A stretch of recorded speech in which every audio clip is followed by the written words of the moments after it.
Okay class, now angle bisector of a triangle. Definition है आपके पास, a line which bisect the angle of a triangle is called angle bisector of a triangle. In center of a triangle, all the angle bisector of a triangle are concurrent at a point. This point of concurrency is called in center of a triangle. Angle bisector क्या होगा? आपके पास वो line जो angle को जो है वो cut कर दे टू इक्वल हाफ में, क्या है आपके पास? Angle bisector. ठीक है, अगर हम बात करते हैं ट्राइंगल की तो यहाँ पे हमारे पास तीन एंगल्स हैं। एक है आपके पास ए, बी और सी। अब हमने एक बाइसेक्टर ड्रॉ किया एंगल ए से, ये लाइन जो है बाइसेक्टर है। ठीक है, इसने क्या किया, इस एंगल को दो इक्वल हाफ में कट कर दिया, तो ये आपके पास क्या आ गया? Angle bisector. इसने दो हाफ में इसको कट कर दिया। इसी तरीके से अगर हम एंगल बी देखें तो इसने भी क्या किया है, एक लाइन, एक बाइसेक्टर हमने ड्रॉ किया एंगल बी से, इसने क्या किया, एंगल बी को टू इक्वल हाफ में डिवाइड कर दिया। इसी तरीके से एंगल सी है, एंगल सी से भी एक बाइसेक्टर हमने ड्रॉ किया जिसने एंगल सी को टू इक्वल हाफ में कन्वर्ट कर दिया। ठीक है, अब क्या होता है, ये तीनों जो बाइसेक्टर आपके पास आ गए हैं ये क्या होते हैं? कॉन्करेंट होते हैं, यानी कि इक्वल होंगे तीनों। सही है, और एक पॉइंट पे आके ये तीनों जो है बाइसेक्टर, एंगल बाइसेक्टर आपके मिल जाएंगे। ये पॉइंट ऑफ कॉन्करेंसी कहलाते हैं, यानी कि जहाँ पे ये तीनों मिल रहे हैं। और एंगल बाइसेक्टर में इस पॉइंट ऑफ कॉन्करेंसी को हम कहते हैं इन सेंटर ऑफ अ ट्राइंगल। ठीक है, okay okay class, take a triangle XYZ and draw angle bisector of XYZ।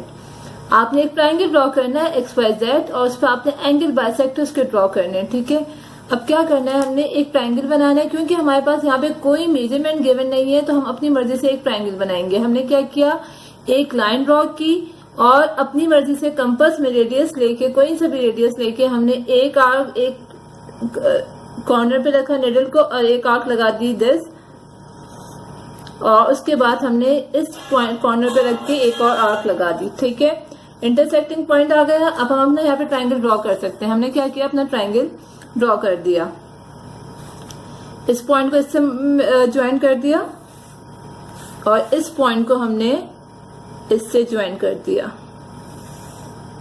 ठीक है, ये आपके पास ट्राइंगल बन गया। हमने नेमिंग कर दी X, Y एंड Z। अब क्या करना है, हमने इसके एंगल बाइसेक्टर ड्रॉ करने हैं। अब हमने ले लिया एक पॉइंट Y, अपनी मर्जी का हमने रेडियस लिया कंपास में और हमने एक आर्क लगाई Y पे रख के जो इस एंगल Y को दोनों साइड से कट करेगी।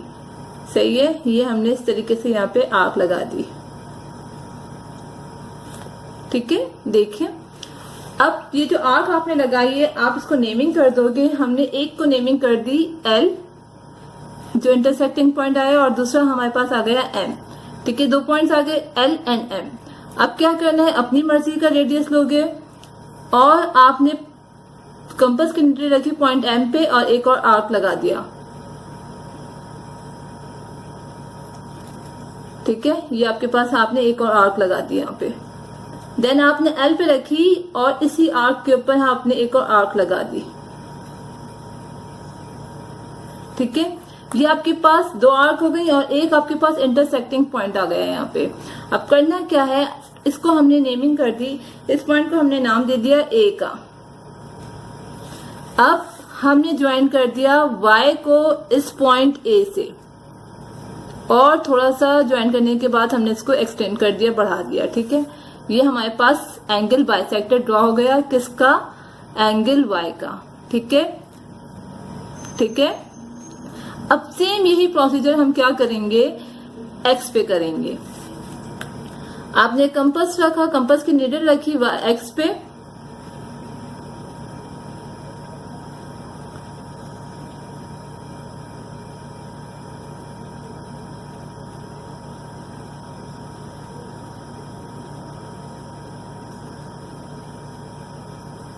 सही है। देन इसको हमने नेमिंग कर दी इसकी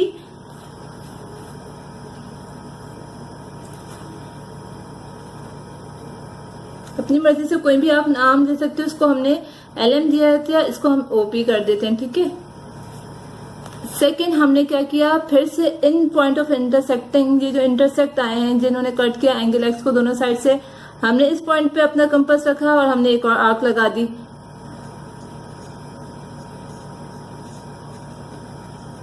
देन हमने ओ पे कंपास रखा और हमने यहाँ पे फिर से एक और आर्क लगा दी। पॉइंट ऑफ इंटरसेक्टिंग आ गया आपके पास।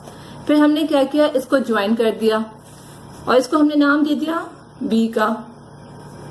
इस पॉइंट ऑफ इंटरसेक्शन को हमने नाम दे दिया बी का। फिर हमने क्या किया, इस एक्स को ज्वाइन कर दिया बी से और एक्सटेंड कर देंगे। ठीक है, ये हमने इसको इस इंटरसेक्टिंग पॉइंट से ज्वाइन किया और हमने इसको थोड़ा सा एक्सटेंड कर दिया।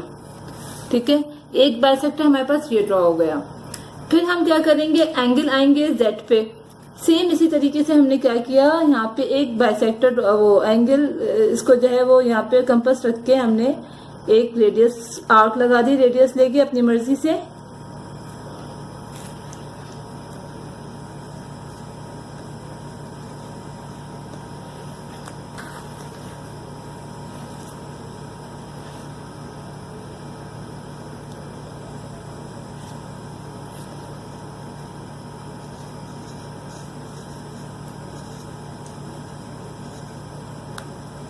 इसकी नेमिंग कर दी क्यू आर।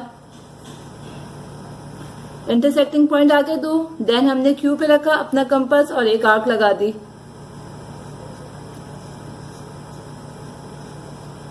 देन हमने आर पे रखा कंपास और एक और आर्क लगा दी।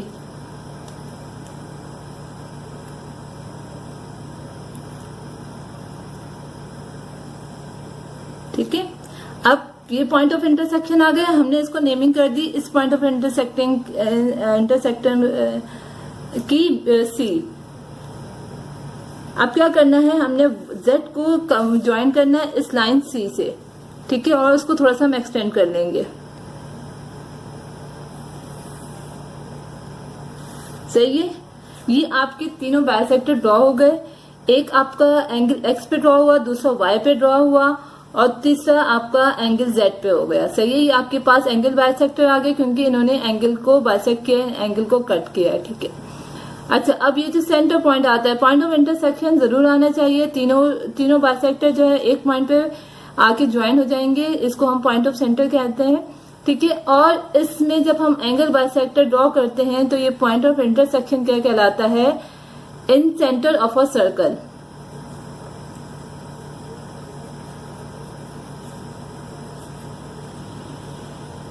इन centre of a triangle. Okay, ये हमारे पास क्या आ गया, in centre of a triangle. ये आपका ट्राइंगल इस तरीके से ड्रॉ हो गया।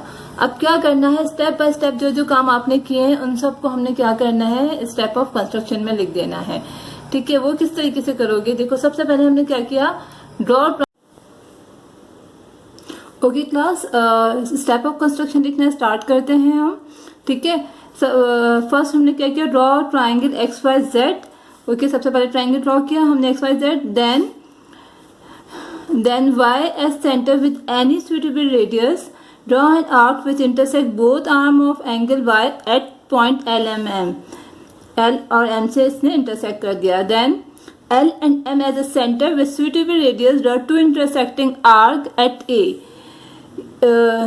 इससे हमने यहाँ से L M N को सेंटर लिया और दो आर्क लगा दी किस पॉइंट पे, A पे। ठीक है, Then join Y to A and extend it. Join Y to A and extend it. Repeat the procedure on angle X and angle Z respectively.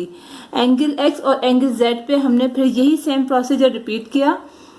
Hence YA, ZB and XC are the angle bisector of angle Y, angle X and angle Z. Okay, XC, YA and ZB are the angle bisector of angle Y, angle X and angle Z. Okay.